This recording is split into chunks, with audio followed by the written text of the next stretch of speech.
Welcome, everybody. I am Jason Miller, founder and CEO of BitLyft Security. Brought to you today is our show called Miller Mindset, and it's brought to you by BitLyft. This is where we cut through the cybersecurity noise, share brutal truths, and arm you with strategies to keep you safe and strong.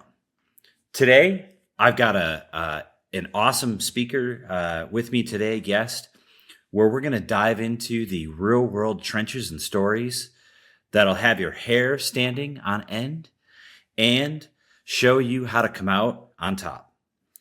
So welcome to the show. We've got Dave Cunningham with me today. And Dave, welcome. Thank you very much, Jason. Appreciate you having me on. Absolutely. We had such a good conversation the first time around and shared a lot of insights. I'm happy to have you back because we ran out of time with all of your amazing stories. And I'm not just hyping Dave up here. Dave lives, breathes, eats, sleeps cybersecurity. And as a matter of fact, before we started the show today, he was like, "Listen, man, I gotta like delay our show a few minutes. Yesterday was a whopping day, right? You got pulled into multiple cases. You're a little bit tired today because there's a lot going on in the cybersecurity world, and we're gonna jump into that. But Dave, any initial thoughts you wanna share before we jump into the stories today? Yeah, well, we had three intakes yesterday, so I'm generally the first person the client will talk to when they're down in their process. They're needing to recover from from an event. My role, I mean, we're brought in a restoration. Our role is to actually restore the company back into operations at the same time, harden the environment. So we'll come in at different stages of the case. It may be on the day one when they just got attacked, or they may be day 3 or 4 after the IT department is starting to get overwhelmed, or will come in to do a special part. But we just had a variety of different cases that came in yesterday. Yeah, I always get the question, like, is ransomware still happening? It seems a little bit quiet. People sort of, if the news isn't always buzzing every day with ransomware attack, cybersecurity attack, blah, blah, blah, people are like, is this real? Have we done enough to sort of like reduce the amount of ransomware attacks? It seems like things are kind of quiet, but here you are over at Alvaca, the lights are on, you're still at the office, and everybody else is, home, having happy hour, right? And here you are working your fingers to death. Well, it was funny because I spent 35 years in IT support, trying to get out of emergency unscheduled response services, and here I am. This is the most urgent emergencies, so it's kind of crazy. But as far as trends, what we're seeing is. The question is ransomware, increasing, decreasing? For every story you see in the news, there might be, I think there are hundreds of cases that occur that are not in the news. Yeah. The other thing too is that there's a lot of cases where, the bad guys get in initially, and due to firms like BitLyft, they're able to interrupt the attack in the middle, so they get initial access, and then the MDR is able to prevent the attack from progressing. So maybe they got initial access, but they didn't get to a full encryption event, and it's interrupted. I call that encryptus interruptus. Those are great cases because you can get in. Clean up the damage, and there wasn't any data exfiltrated. There was no encryption that occurred. So there's just a lot of that going on. But what I was going to say is that I don't see it falling off. And the reason is because I don't think there's any market forces that tend to reduce ransomware attacks. That's what I'm saying. I agree with you. Yeah. In which case, like, you touched on something too that I wanted to mention is like not all MDR is created equal. And I think that's important to folks because although we may be using the same acronym in the space, managed detection and response, you know, not all MDRs have the capability of mitigating the attack, stopping it dead in its tracks right where it's at. Thankfully at BitLyft, that is our business model. That is our software. That is our program that we deploy. But just to give you a heads up, Dave works at Alvaca. Dave, we sort of jumped the gun a little bit, but give me a little bit of a brief intro of what you do at Alvaca so that our listeners have that. Yeah, thanks. So, we are generally engaged once a ransomware attack has been detected. And there's a number of roles in the case. So these people call you when they're panicked. Yep. And they're not exactly sure what the next steps are. They've just found your website and they're calling you. Yeah, it'll be interesting. It'll be at late at night, and somebody calls me, and I can tell they're in a computer room in a data center, and it's an IT guy, and they're calling around desperately trying to figure out, is there any way to brute force decrypt Kira? They're calling around trying to figure out some way to decrypt their environment, hopefully by tomorrow before everybody comes in, right? And yep. So they're looking. So I have to have a conversation with them and just kind of explain that, how these attacks progress and that it's not, you cannot decrypt these using commercially available means without a decryptor. And then I kind of lay out, how a restoration progresses. Yep. So that's what we do. And there's a number of roles in a case, and one of the most important is the breach counsel attorneys because they assert the attorney-client privilege over the matter. You've got a negotiator, you've got data forensics, and then what we specialize in is the whole restoration, getting people back into business, and also. And there's two ways to get back. You can either recover from backups, or you're going to have to hold your nose, buy a decryptor from the negotiate a decryption key from the threat actor, and then do the encryption work stream, which is pretty messy. And at the same time, lock the guys out and harden the network. So there's a lot of moving parts, but that's what our role is that restoration side. Yeah, one thing you said there, hold your nose and buy a decryptor. I love that because, you're not always guaranteed that the decryptor is going to work, right? And the other thing that I think that you mentioned there, which is good to point out, is like, as an IT person, I probably shouldn't start negotiating, with the threat actors. And that's where you guys come in. And this is always why, in like a real estate deal, you don't start brokering, you hire a real estate agent. You remove yourself from the emotional part of making some of these decisions and you hire a negotiator. Oftentimes that's like a real estate agent. And so I'm just trying to draw some analogies here that we can use in real world instances where it makes sense. Like we as IT people should not start negotiating these things. You hire professionals that you guys are in the chat rooms, these threat actors, the groups, what they do and don't do. And so you can actually start to have some bargaining chips on the table.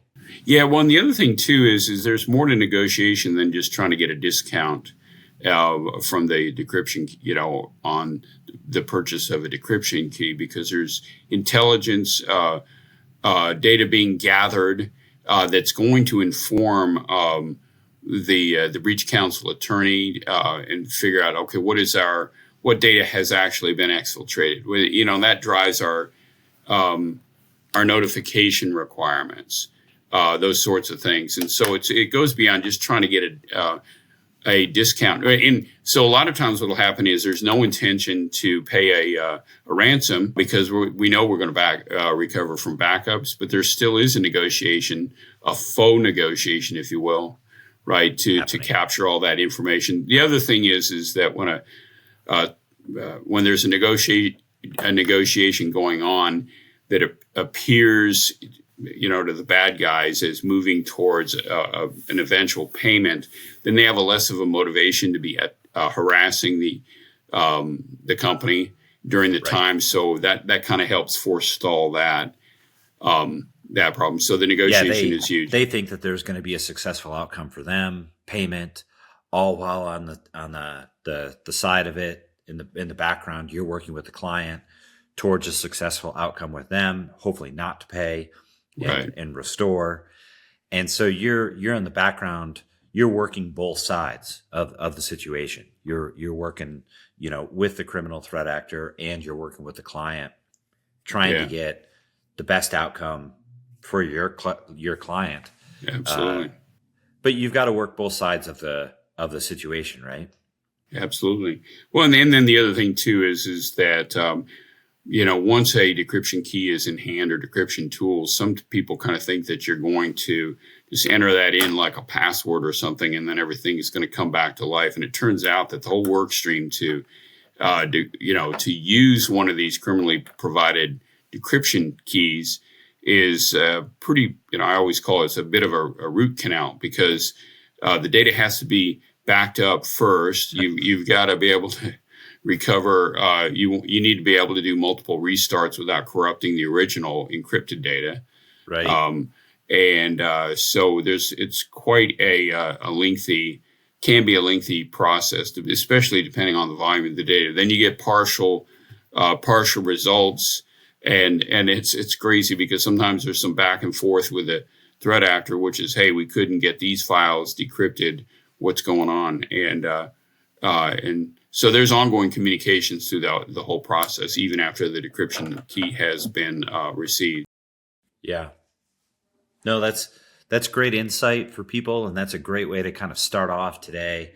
So if you're listening in, what we've really prepped to chat with you about today is Dave has got some amazing stories about real life scenarios that have happened. So if you want to know what it looks like to go through a ransomware or a cyber attack event, this is what I wanted to chat with Dave about today. So Dave, first situation, right?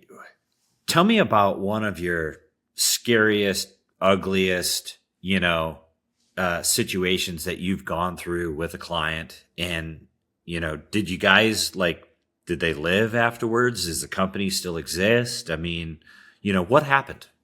Yeah, well, so, I was thinking about this, and these are extremely stressful events. People always say it's the worst day in the life of an IT or a CIO. It's the worst day in the life of a CEO. A CEO, often. Because there's business owner. Yeah, there are companies at risk. So we had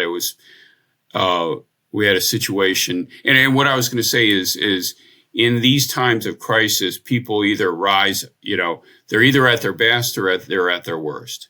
Yeah. And I will say that probably in 80% of the cases, the people are at their best.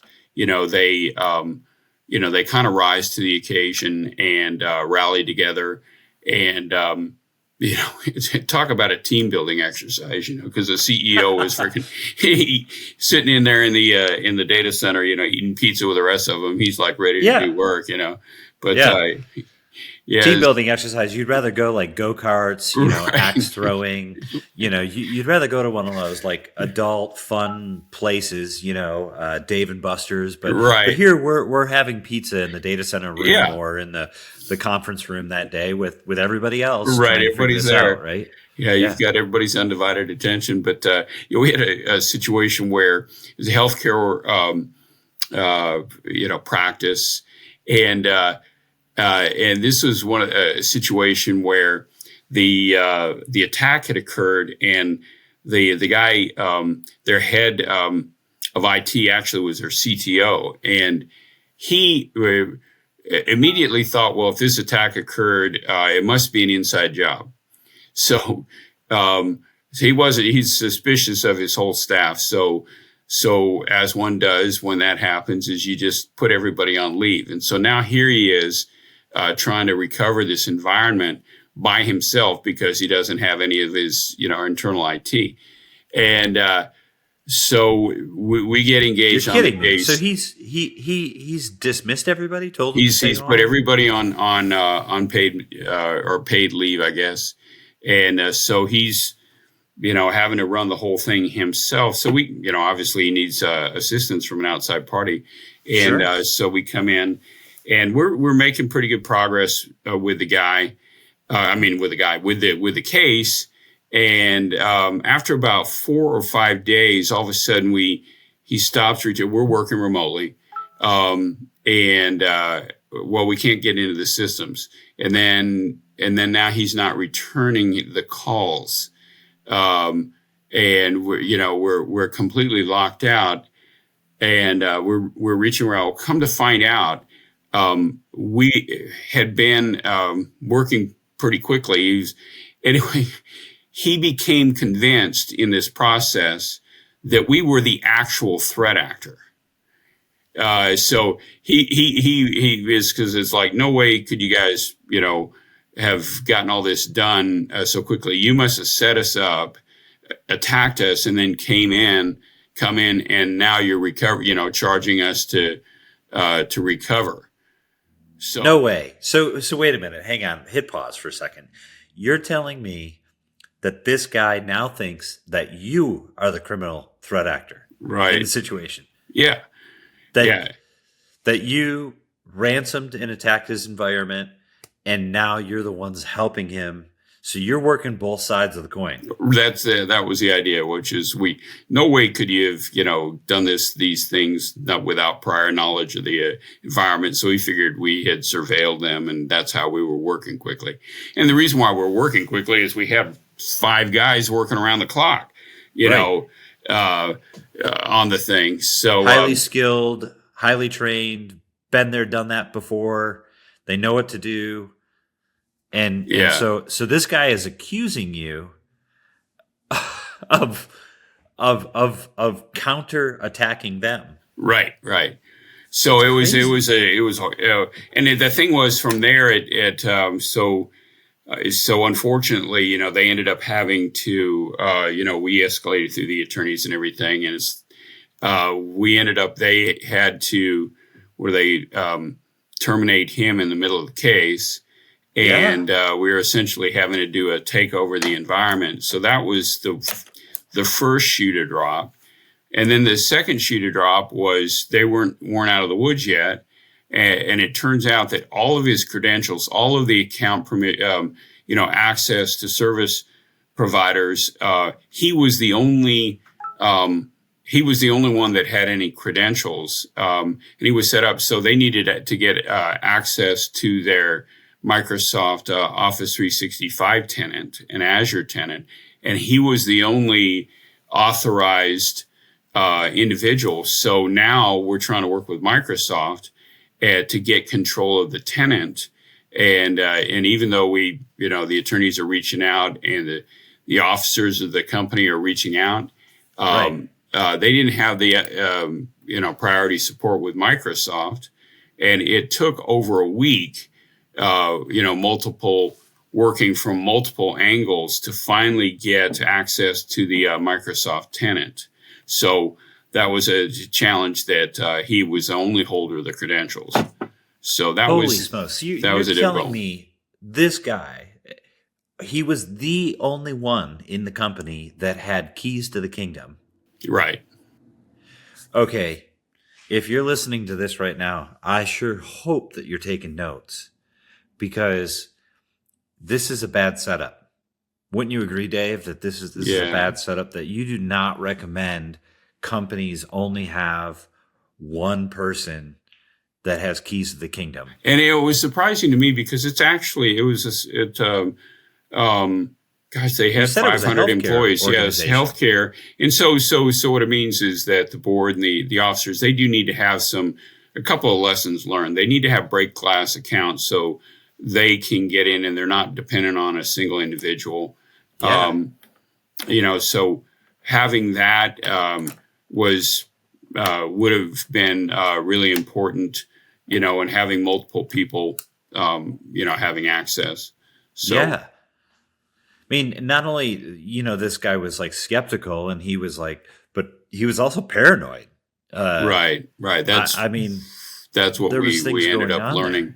there. And Yeah. and that's what we're seeing in a lot of organizations, even mid-sized organizations that are pretty sophisticated. Oftentimes, depending on the personality of the IT leader, and of course there's a need to have limited access, but it needs to be limited to more than one person, and so you have these Yeah, break glass absolutely. accounts set up for the for the officers of the corporation. But then the other lesson learned was, when getting these services, AWS and Microsoft, is to have the priority support rather than just the default level of support, so that there's some Yeah. kind of an SLA around the rest. Because that was the challenge, is that they just had no SLA with Microsoft for any kind of a response. Yep. So that's the other thing that we learned. So let's come back to this. This guy's dismissed. You're now working with Microsoft. You're 5 days later. Pick up how does the story end? You've got me on my Right. the edge of my seat here. Yeah. Yeah. Well, so eventually it was probably about 3 weeks, and they were able to work on a paper base. They were seeing patients. They were using kind of a paper backup, and it was about 3 weeks before they were back up and operational. And frankly, I can't even remember on this one if there was a decryption key that was purchased and what was going on with the bad guys, because we were so focused on this situation with this gentleman. But they are back in business. They did not. There was no litigation. And I don't. Now I'm out of the loop when it comes to if there's a HIPAA fine assessed or anything like that. But they're essentially back in business. And they had to go to kind of an interim IT leader. We kind of provided that role for a month, and that's how they move forward. Wow. I can't even. Right. I wouldn't have expected that. That's a good one. Makes me think about hearing that maybe he was the threat actor, through it Right. all. Yeah. Who knows? You watch some of these crazy movies or shows, these episodes with seasons now, and you think that you're working with the good guy, and a couple episodes later come to find out that they're the actual like mole in the situation. Right. It just reminds me of something like that. Yeah, it's crazy. Wow. Well, okay, so that was interesting. So we actually had a situation, and I'm just wondering if you can relate to this, but where VPNs are heavily used even in today, here in 2025, but just recently had a situation where the VPN was used still heavily across the organization. The end user ended up getting compromised on their laptop. They're working from home, and that VPN connection was configured for any. And if any of you out there that are watching this and listening, you know that any VPN connection allows any traffic from the home site through to whatever their VPN to do, the data center, the corporate network, Amazon, wherever the VPN is terminated to. And in this case, it was their corporate data center. And the organization was a HR payroll and benefits organization, about 300 people in size, 300 employees. And what ended up happening is that the organization got ransomed. They had data exfiltration. The data exfiltration was able to succeed because they didn't have good controls in place. And we had told them about this bad VPN configuration, but they were unwilling to change it. It was too hard. IT said it was too hard to change it. It's been set up that way for quite some time. And then what had happened is we had also told them that they were switching from an old legacy VPN product to a newer VPN product, but the migration from the old VPN product to the new VPN product was taking like 6 months. And then to add salt to the wound, the IT director went on vacation. And at that moment, while the perfect storm, while the VPN director's on vacation, they get hit with ransomware. And we ended up working with them around the clock. Like you said, 4, 5, 6 people on the case. They brought in a incident response company. I don't believe it was you guys, because I would remember if it was Alvaca.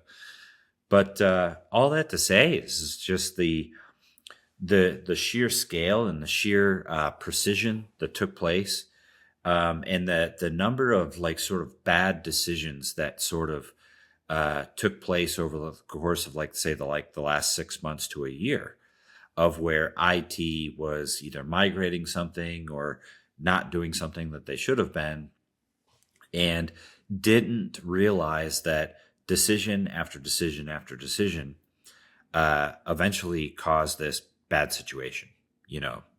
A poop storm, if you will, I'll call it, to keep the language clean. But so bad VPN configuration compared to some of the users didn't have MFA still enabled. So the account compromise, data exfiltration. They ended up having to have everybody go in to the office where the data center was at and literally unplug the equipment from the internet so that they could start getting, restoration back in progress. I don't know if this resonates with you, but welcome to my life. This is a day in the life. So it's just a combination of, like you said, kind of a perfect storm. These network topologies are, configured with flaws. Now that any network, there's just not perfect security. That's where having the MDR is being able to detect an attack in the middle. At the beginning, and to be able to interrupt it is so critical, because you can be you think you're doing all the right things, and it turns out that there's a gap or a newly discovered gap. We're seeing, you're talking about VPNs. This is a more frequent attack pattern these days. It used to be a few years ago that phishing emails were the vast majority of the attacks. And there's still about half of the attacks, but the other half are misconfigured VPNs, insecure configurations. And so it's important to have the cyber hygiene in place to keep these things updated, have all MFA, but then assuming that it's not perfect. And so being able to detect an attack is so important. But the VPN, the compromises is now is up there in terms of the most prevalent. And what's ironic is we give our users security awareness training, and they're not clicking on phishing emails, and they don't have to, because the bad guys are figuring out, how to get in without a phishing email, or, any pen test, if you think about a red team or any kind of a pen tester, if they can access an environment, then a threat actor can access an environment. And in these unregulated, I can give you an example of what happened about 3 years ago, where it used to be thought that just having EDR, endpoint detection response software, is sufficient. And I remember our first attack client got hit with a threat actor which bills itself as the most sophisticated threat actor group in the world, which is called Black Cat or Alpha V. And they even published an article, they were interviewed on the dark web, if you can believe it. And the first time that we had a client, they're interviewed because of their skill set, right? Their skill set, yeah. They're a developer, ransomware as a service provider, and ransomware as a service. Ransomware as a service, for these affiliates, because there's a whole ecosystem around the different stages of the attack. So you'll have bad guys that come in, they'll get initial access, and then they'll sell that off to the next group. And so you might have, 3 or 4 criminal groups through each stage in each stage of the attack. And then it's the final one that does the attack and collects the ransom, and then they pay down through their affiliates. So, this is a whole business operation. It's a whole, it's a whole affiliates. Ecosystem. Yeah. Oh my gosh. Yeah. So, it's crazy. So these guys get, we have a victim company. They got hit. They had EDR in place, and it's like, hey man, we've got full coverage. This thing was absolutely not detected. Did they, spoof it? And the answer was no. They did not defeat the EDR. They just went around the gap. And so what they did was they attacked a firewall, and that firewall, so that didn't fire the EDR because you're not running EDR on a firewall, right? Right. From there, they attacked the ESXi host. Well, that was not detected because you're not running EDR. You're not running EDR at the hypervisor level. On the ESXi host. Right. Yeah. So now they've got full access to everything. I mean, from the ESXi host as their beachhead, they're able to attack the storage. They are able to, attack the guests. And so it was a full-scale attack. And the client, in their defense, had what they thought were best practices at the time. So these guys kind of pioneered what I call these network-based attacks, and that's why. So how do you mitigate against those?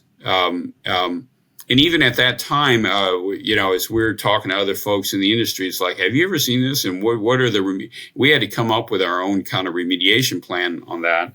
But this technique is now widely copied, by the other threat actors, and to from a BitLyft perspective, the thing you can say to clients is it's really important not only to have EDR, but to also have XDR, which means different things to different people in the market, but the ability to detect attacks at the network level, the malicious traffic at the network level. And that's really how you monitor against this type of an attack. And then there's controls to put in place, traffic controls to isolate the ESXi host and that sort of thing.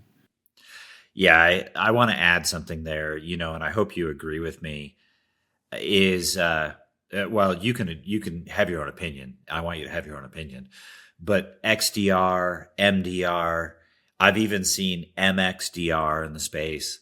But what I want to share with people here is XDR. The reason why XDR even came out as a necessary acronym in the space was because people were doing log management from endpoints and other things in the network, but they were skipping network logging. They were skipping actually like looking at the traffic on the wire. And straight up syslog from a firewall does not do monitoring of traffic on the wire. So if you think, hey, I'm getting syslog logging going into my MDR from my firewall, it's still not enough.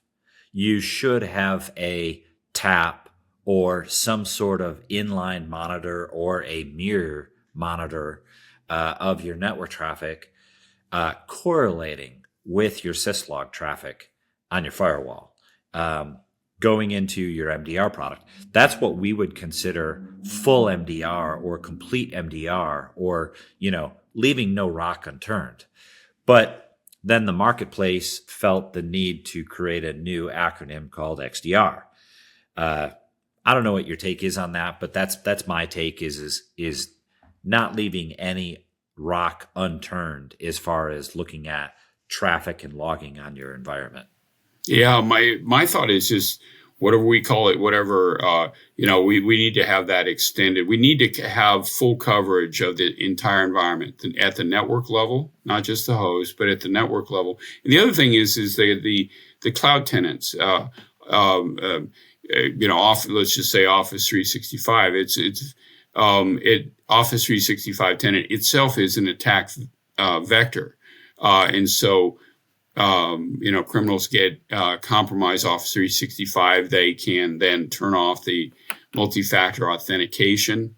And so being able to have full visibility and monitoring of all of the elements of one of these hybrid IT infrastructures, is what is needed these days. And it used to be thought, 3 years ago, if I just have EDR, that's a must have. But if I have this XDR, that's kind of a luxury. I don't really need it. Well, it turns out, the bad guys have figured out that's where, that's the entry point. So I don't consider it it's a must have, I think, from my perspective. The other thing is that, it's not as expensive as it used to be. But for clients, that are, procuring these services, they think that XDR is absolutely a must-have, kind of the table stakes of maybe we're not going to get all of the security offerings from BitLyft, but that's a minimum kind of a level that is needed. Yeah. What I encourage people to do when we're talking with them and they're out discovering, they're prospecting, they're discovering what's in the space. I tell people you should ask when you're interviewing us and you're interviewing other MDR companies, what is the definition of your scope of services? Because that will tell you. We never changed the scope of our services to be this new XDR because we were already doing it. Right. We already considered our MDR as a complete offering, doing the complete, which some others weren't. And so then they changed and adopted the new XDR acronym. But if you were doing it properly the whole time, there was no need to change and adopt this new acronym, right? But you're touching on something here as well, Dave, that I want to point out. We actually seen this with EDRs in the space. I'm not going to go off and name names because I don't want to come off as bashing manufacturers. But I do want you, if you're listening to this, to focus in on not all EDRs are created equal, one. And if you think that you have a top brand name EDR, let's go for it. Microsoft Defender, 2025, latest revision, SentinelOne, CrowdStrike, Carbon Black, Cylance Protect, right? There is something that is happening in the space right now, which is the EDR is being bypassed and evaded by PHP files. And I don't know if you've seen this yet, but we have actually seen where ransomware can actually take place and bypass the latest, greatest EDR because it's not being caught because it's PHP files. And there's a whole write-up on this online. We've looked at it, and I think it's going to take some time for the EDRs to rewrite some of their detection methodologies and include PHP files. Oh, yeah. Well, and the threat actor, they're motivated to understand the gaps and the vulnerabilities around any of the tools, and so, it's just tool is one piece of it. People tend to focus on the strength of like CrowdStrike Falcon versus SentinelOne, and you get into religious conversations around this whole thing. But at the end of the day, my attitude is a mediocre tool properly managed beats an excellent tool improperly managed. Oh, that's a good statement. I love that statement. So I was going to bring you also, comes to mind, there's a new method that's being exploited here pretty frequently, and I wanted to bring you to your attention because it does involve an EDR evasion combined with social engineering. So I don't even know if there's a name for this yet, but there's a lot of attacks going on. It's called email bombing. So what'll happen is the bad guys, they'll get a list of the company's users' email addresses, and then they'll go ahead and they'll subscribe all these users to receive commercial bulk mail. They'll sign them up for newsletters and club memberships and advertisements and all this stuff. And then what happens is user comes in. They will come in on Monday morning. They look at their inbox. They got 1,000 emails it's just totally clogged. And then what they do is they'll like go, my inbox. Right. But worse than that, And and then what they do is they look at their spam filter, and that's full of all these things, and they can't even work because they're just jammed with email boxes. Then they get a call, and the bad guys are impersonating the IT department. They said, "Hey, we're working on this. We are working on this email problem. I'm going to need to get into your system to clean it up." And then what they'll do is they'll get in using, say, Microsoft remote support. So they're mimicking the same support mechanism that the user is already ready, used to receiving support from their IT department. Yes. So they get in, and then depending on the specific EDR in place, they may sideload a DLL or something and evade the EDR in place, and then they're off to the races. Yeah. And so it's like, how do you mitigate this? Because from a security awareness training perspective, the user is used to receiving remote support in this method. I think there's an awareness that, hey, if you've got 1,000 emails in your inbox and you normally have 10, then something is up. And there's a couple of a couple of steps to remediate. First is to set up your remote support such that you can't initiate a remote support session from outside the domain. That's one thing. Awareness training of be aware if you get 1,000 emails, there's an issue. Be cautious. And the other thing is that even though in the client I'm thinking of, they did successfully compromise the environment. It could have been detected and blocked by XDR, because once they started generating all this malicious traffic, it should have been caught. So all hope is not lost. But I just wanted to, make people aware of this email bombing technique that's in use these days. Yeah, isn't that something? I mean, I wanted to follow that up with this PHP side of things, and these are related, right? I mean, the total number of vendors, EDR vendors right now, that are unable to scan or process just the PHP file types is 14. Okay, 14 vendors out there in the space. The total number of vendors that are unable to accurately identify malicious PHP scripts is 54, right? And I could go off on this list of these vendors, and you'd be like, oh my gosh, that's probably the EDR that I have. This is how big and systemic the problem is. So what is the remediation on it? Is it really have to do with limitations on mobile code that is coming in? What do you recommend as a remediation around this problem? So what we recommend is knowing the files that are running on your system. PHP files, you can whitelist or blacklist the files that are on the system. You should know where PHP files are able to run and aren't able to run in the environment. In this situation where the problem is so bad, and PHP files can essentially can avoid being detected by EDR solutions today, what we're telling our customers is that you need to be able to whitelist and blacklist this. Whitelisting it, known good PHP files that have good signatures, good hashes, you'd whitelist those. Then you set to automatically deny anything else that is a PHP file running in the environment so that you're not susceptible from this type of attack. But this is like real-time info. This is what we're seeing as of most recently. Right. Yeah, it'll be interesting. So the challenge is, what is a remediation?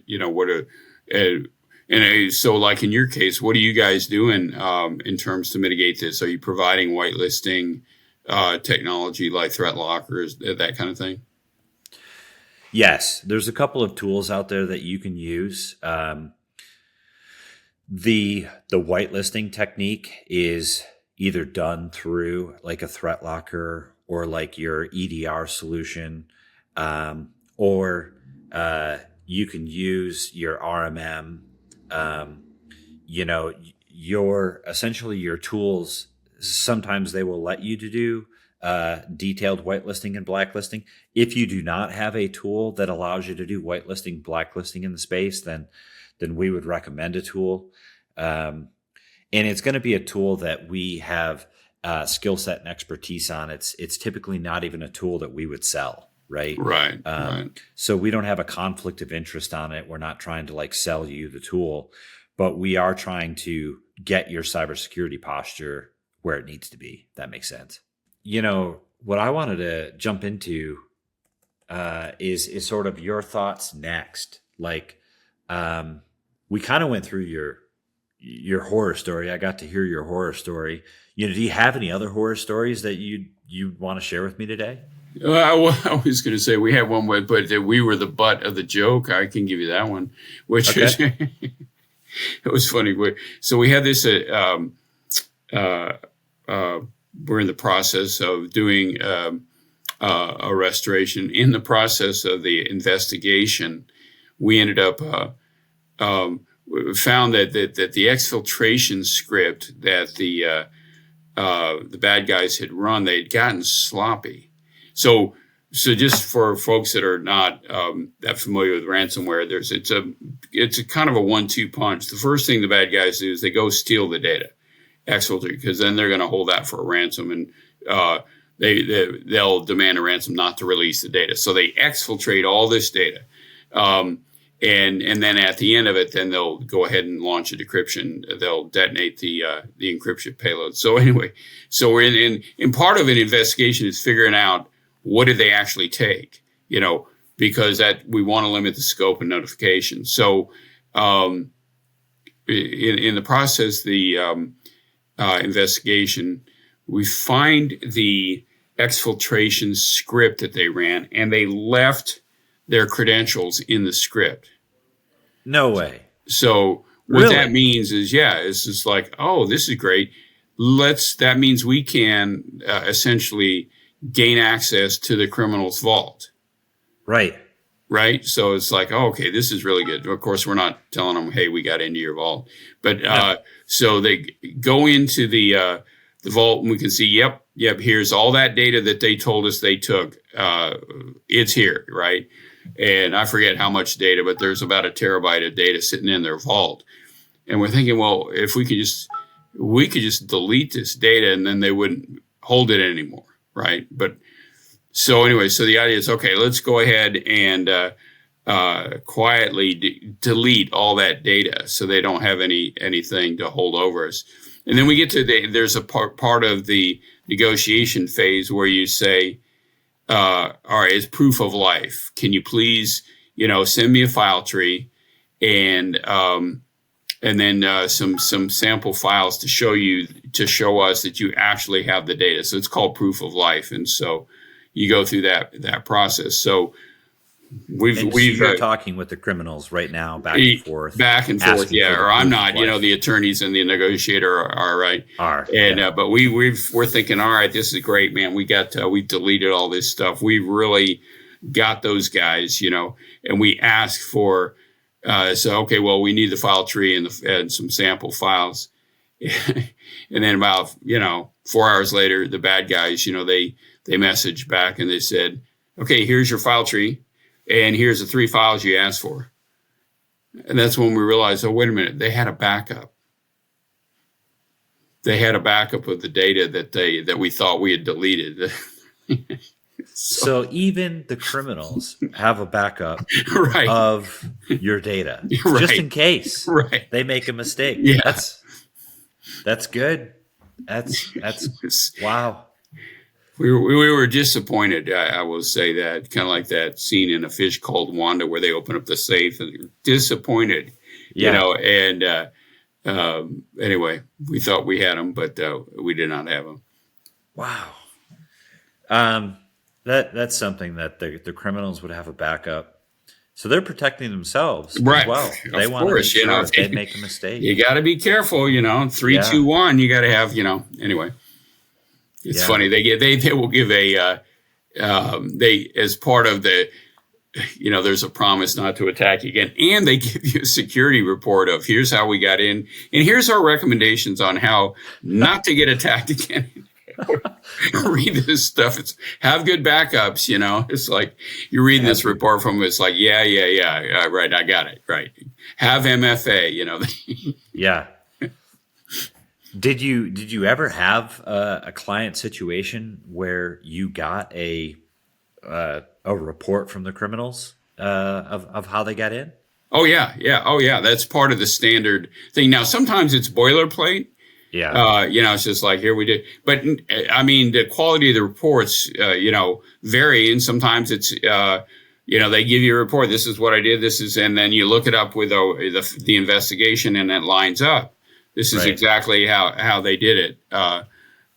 So wow, and it's nice too because sometimes there's gaps. If you get a really reliable report like that and it lines up with what is true, but you have one gap. It's like I wonder, how we, leave the credentials or whatever, and then you'll look at the report and they tell you how they did it. So it can fill in some missing pieces. But this is only in a case where you really do get a quality report from the guys. Yeah, that's amazing that we're getting quality reports. We're getting like red teaming quality reports from criminals. Right. Yeah. But I never in a million years would have thought that you were going to tell me that. Well, yeah. I mean, it's a different mindset. People think these guys are, have the mindset of a vandal or a criminal or everything, but it really is. It's a financially motivated crime. They're well organized. There's a lot of money there. You could say, well, you know what? If they're out of Russia, it's not against the law in Russia to attack an American company. So, technically, they're not really even criminals. It's more of what I would say is kind of a mercenaries mindset. But yeah, it's they're very well organized, and and so if you have some small town, Eastern Bloc, and they're like an employer, just like a software, development house would be. Software company over in, call it Eastern Russia. Right. Yeah. And you show up every day and your job is to make some software that evades and stays underneath the radar and achieves the mission of the company. That's right. A real live job for somebody. Yep. That's I don't think most Americans probably realize that. Now, us in the cybersecurity space every day, read enough, stay aware of this enough. We probably are up to par, up to snuff on this information, but I don't think most people are realizing that that's what's actually going on. Yeah, it's and that's frankly is as the threat is growing. Of course, I always joke. People ask, well, because you take a look. If we take a look at all of the the organizations and companies around the United States, that the people that are really the most vulnerable are the unregulated industries, unregulated industry where security is not mandated. Though, Yep. distributors, manufacturers, professional services, CPAs, law firms, all the school districts, all the state, local government offices. I mean, there's tens. I mean, I don't know how many total environments there are that are potentially can be attacked. And the It's a question people lot. say, yeah, I mean, we've got these. There's this financial motivation. There's all these things, and they're imperfect in their security, to say the least. Why haven't they gotten all attacked yet? And I'll say it's actually a criminal labor shortage. There's just way more attack. Even with these all these groups, there's just so many targets out there. And frankly, it's not a one-time thing. It's not. We see organizations getting hit 2-3 times. So it's not like once somebody gets hit once, they're immune. They've got that, natural immunity. No, they can be attacked multiple times. So there's just so many targets of opportunity, and that's why these threat actors they kind of work in campaigns. They'll have maybe 100 attacks going at a given time, and they take them through their sequence, and then they take a breather, and then they have another campaign of 100 more attacks, and they take vacations. They take in European vacations. So every August, holiday. September, August, September is a slow, because that's when folks are on vacation.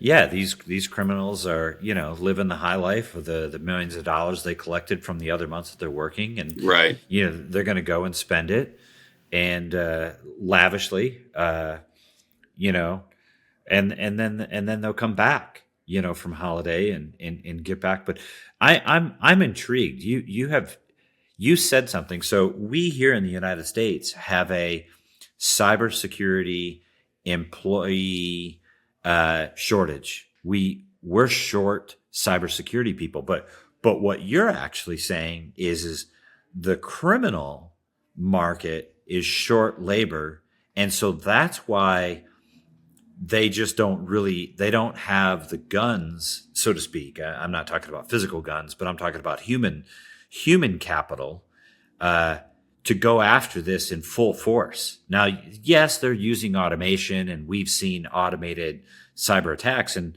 but they actually have a shortage of people, Right. to attack. Because there's just so many there's so many vulnerable organizations. There's no shortage of supply of potential victims. Let's just put it that way. Right now. Yeah. So, and the question is, well, it seems like we're going to be at risk if AI is used and implicated or is starting to use. And I do think that is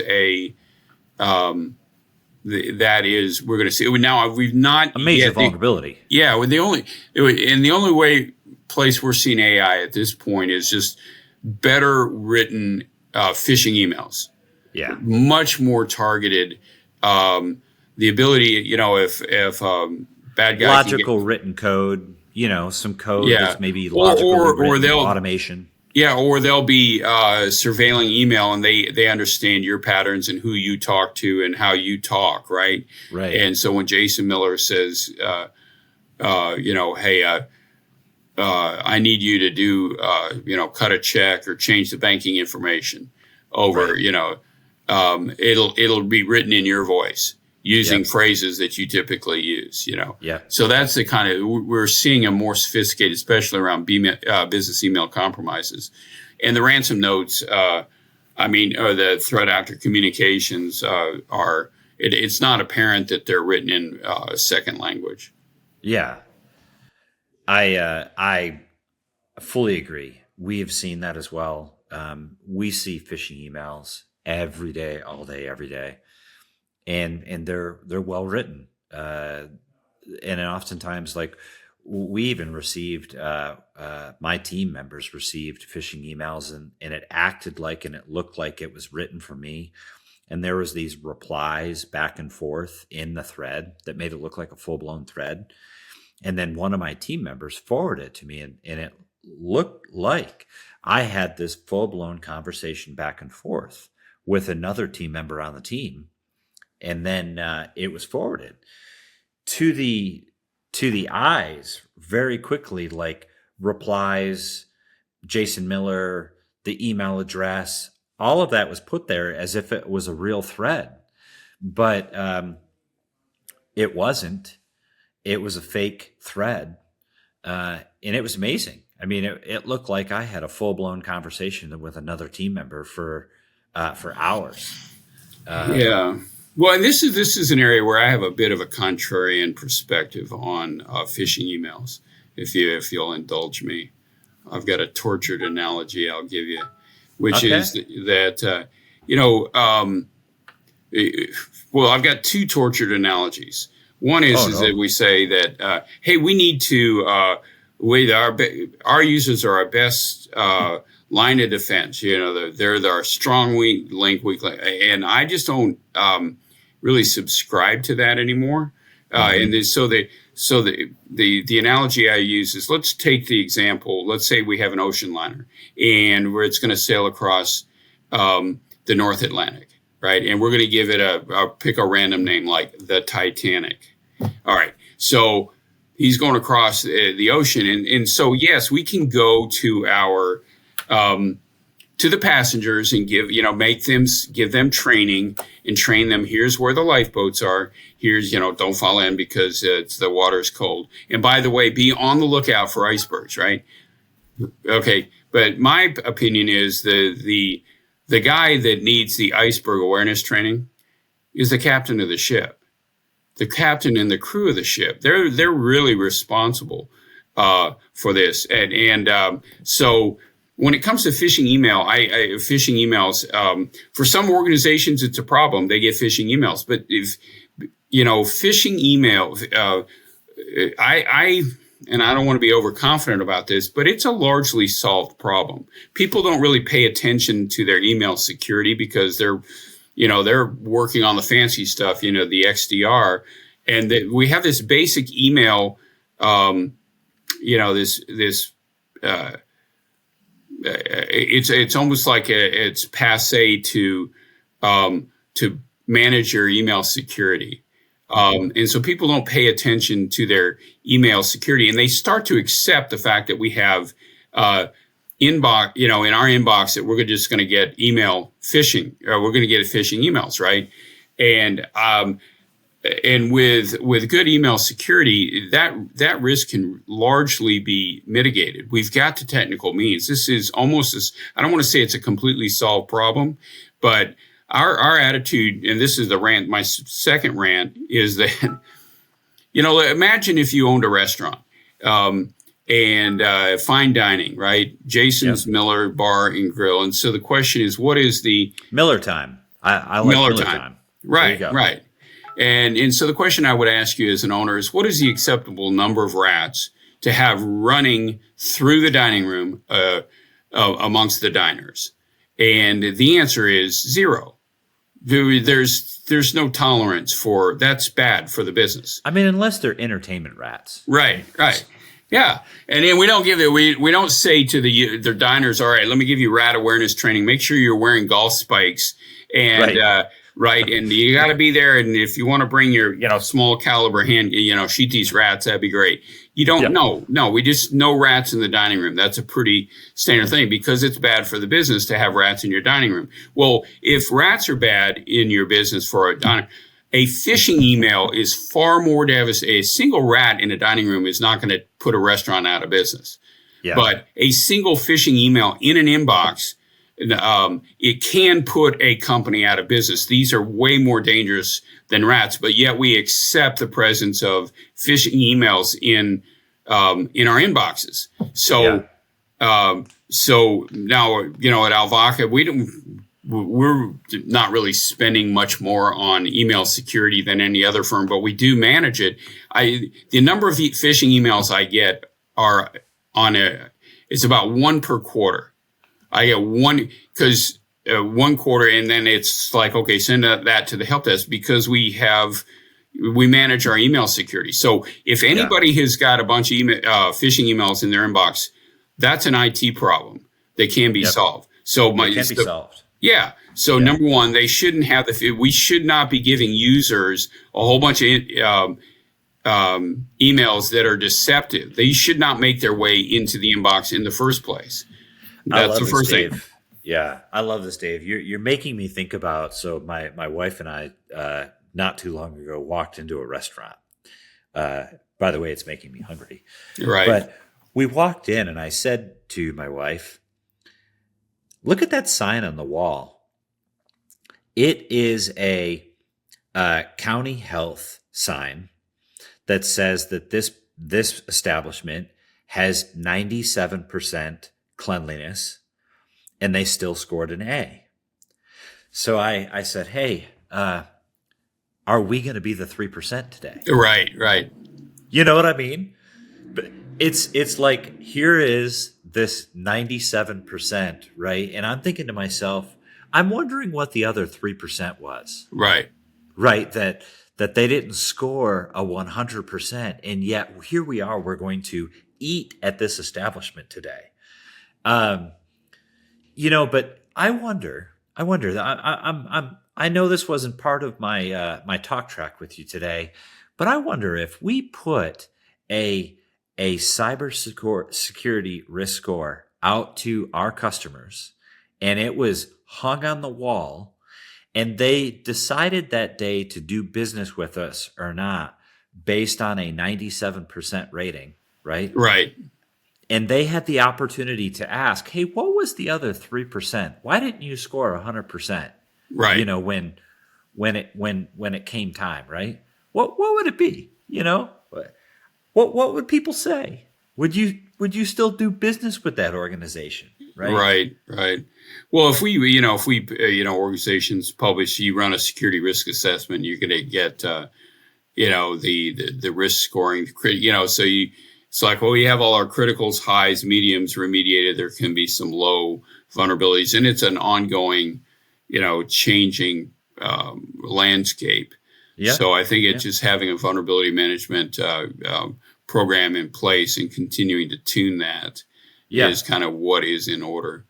So, but and if you'll indulge me, I mean, on the whole email thing, it doesn't stop with not getting. So user should not get phishing emails, right? It should be a rare, I think, occurrence. And then if they click on it, nothing should happen because they're running with limited rights, right? So, okay, well, if something happens, it should be caught by the EDR, right? You mean not all the users have local admin rights to the machine? Right. Yeah, exactly.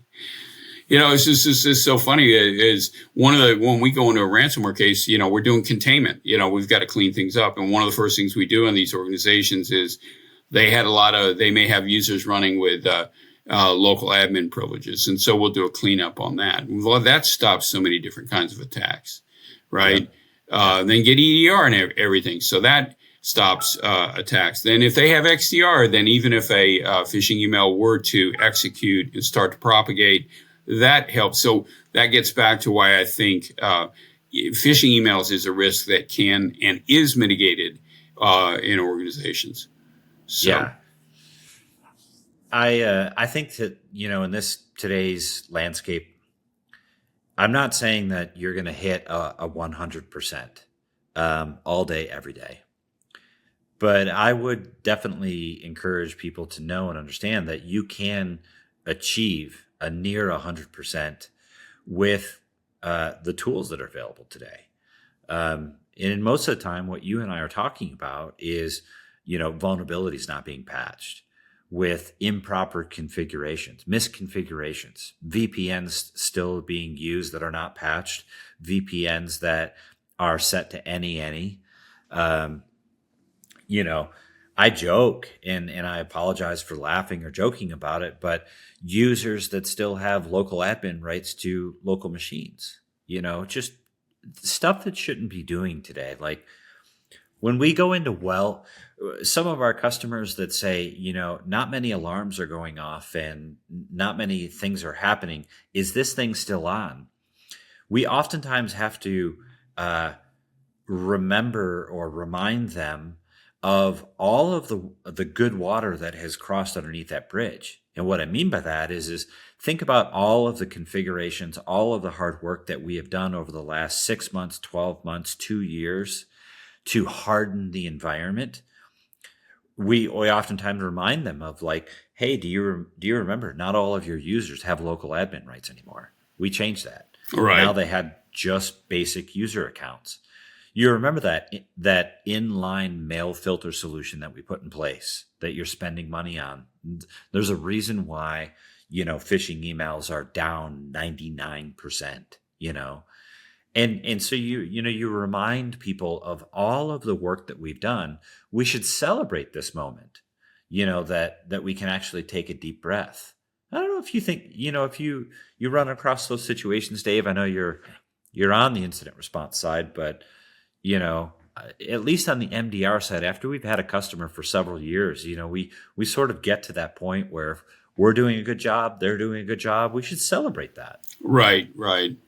Yeah. And it used to be, well, once, somebody went some period of time without problems, it's like, okay, well, we don't need this outside support provider. I think that that has changed. Yeah, that's. I don't think I see that much anymore. That okay, well, we can now downsize, because the challenge is that the measures that are put in place 2 years ago were adequate for 2 years ago, but because the threat landscape is evolving, there are additional vulnerabilities that are being discovered, additional methods, and so staying up to speed with that and having a security program in place, I think, people recognize the value of that, especially if you've got kind of a cadence going on where it's like, well, checking it. Here's what we've done.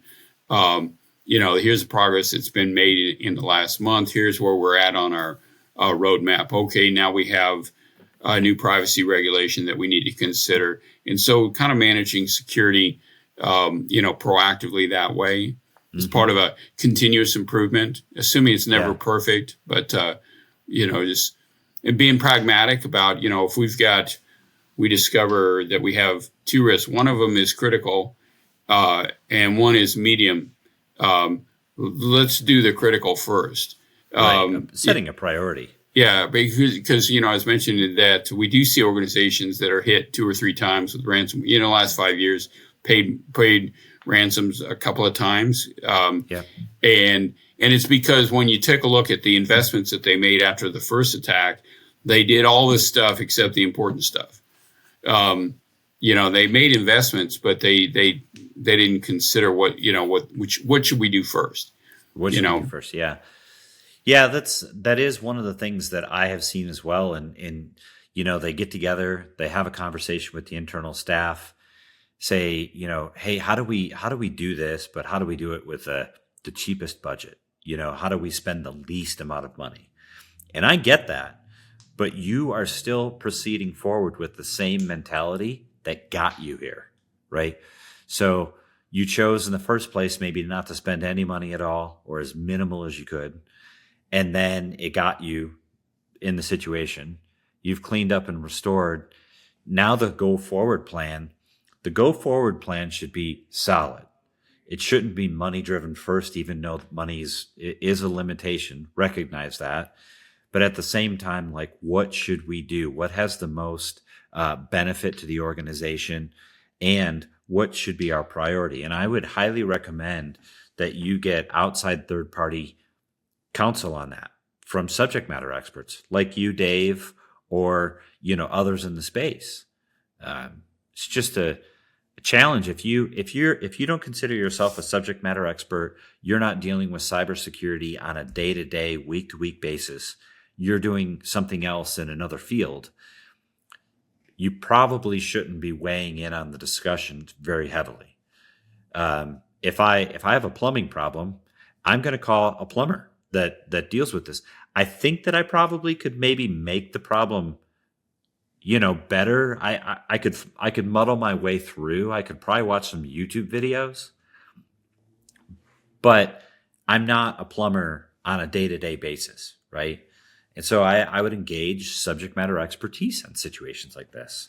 So Yeah, well, and then also to make it really specific, when people have a limited budget, um, which we all do, everybody everybody does. I mean, does.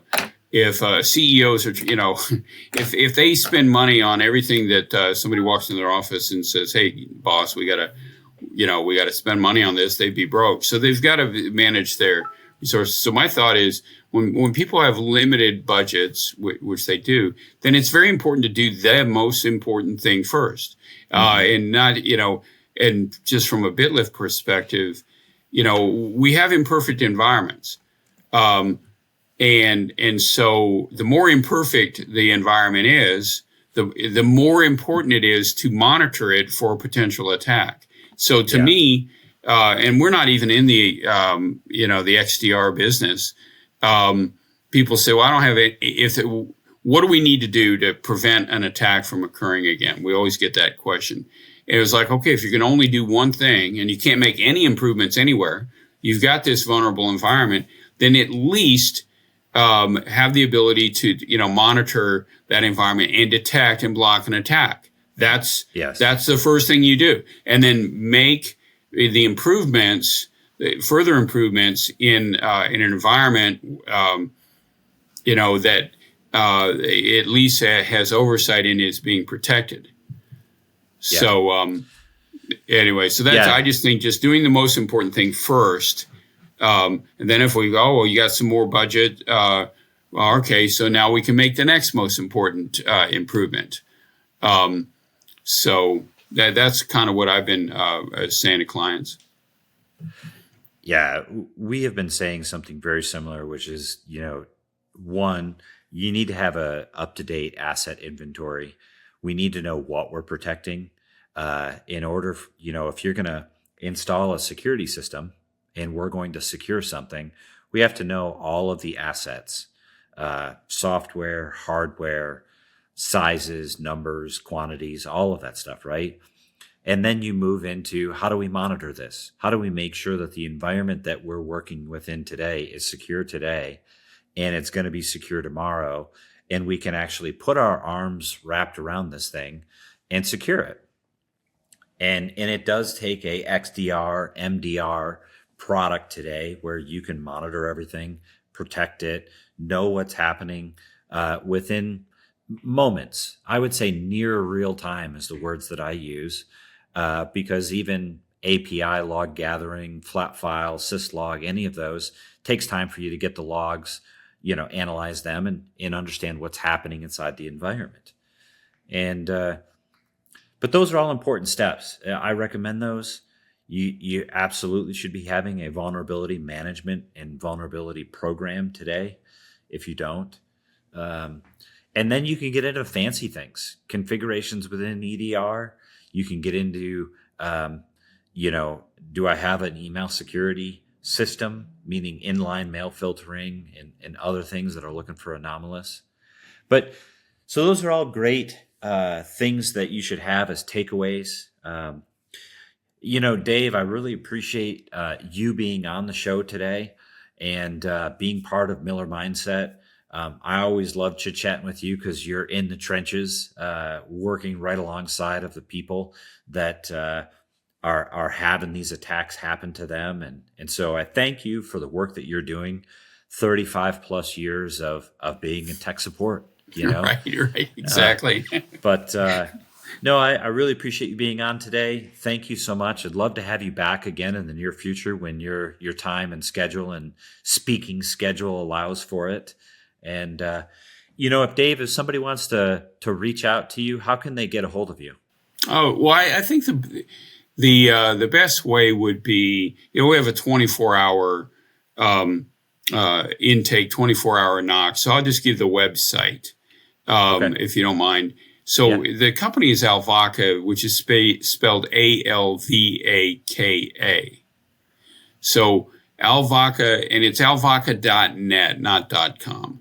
But so let's say somebody was hit with an attack. They needed to talk to somebody 24/7. We have engineers working 24/7. So if you go to alvaca.net on the website, there's a number that you can call in, or you can send in an email, or you can do a chat session. And there's any number of ways to get a hold of us, or they send an email to restore@alvaca.net, and that's going to light up my cell phone. And we have 5 guys that are intaking cases. So that lights up all our cell phones. And so generally we're, people will call in, we're on the phone. Well, we answer the phone live. Yep. And so we answer live 24/7. And in a case that, our help is needed, we're able to stand up and get engaged and work with folks, in real time. Perfect. Well, thank you again, Dave. If anyone has any questions, wants to reach out and talk about MDR, XDR, or maybe their cybersecurity program, happy to entertain those conversations. Please reach out to me at bitlyft.com, and that is spelled BITLYFT.com. We also have a 24/7 SOC. So if anybody needs any help 24 hours a day, 7 days a week, 365 days a year, feel free to reach out to us. On our website is a phone number, 517-220-0990. And we do also answer the phone 24 hours a day. That is so important because you're not probably going to have ransomware happen at this perfect moment, 12 o'clock in the afternoon, 1 o'clock, where, you're hoping to get somebody in touch with somebody during business hours. And so business hours for us, just as much like you, is 24 hours a day. We have people live on staff ready to help. So, and as you can probably tell, Dave and us work together very closely from a mere stance of he does incident response. We do the MDR, XDR. We're helping monitor. We're always sharing information back and forth to help the community, help the cybersecurity community get better. So without further ado, thank you very much for watching today's episode. And we'll be looking forward to sharing more insights with you on the next episode. And hope you have a great day. Thanks, Dave, and have an awesome day. Thank you, Jason.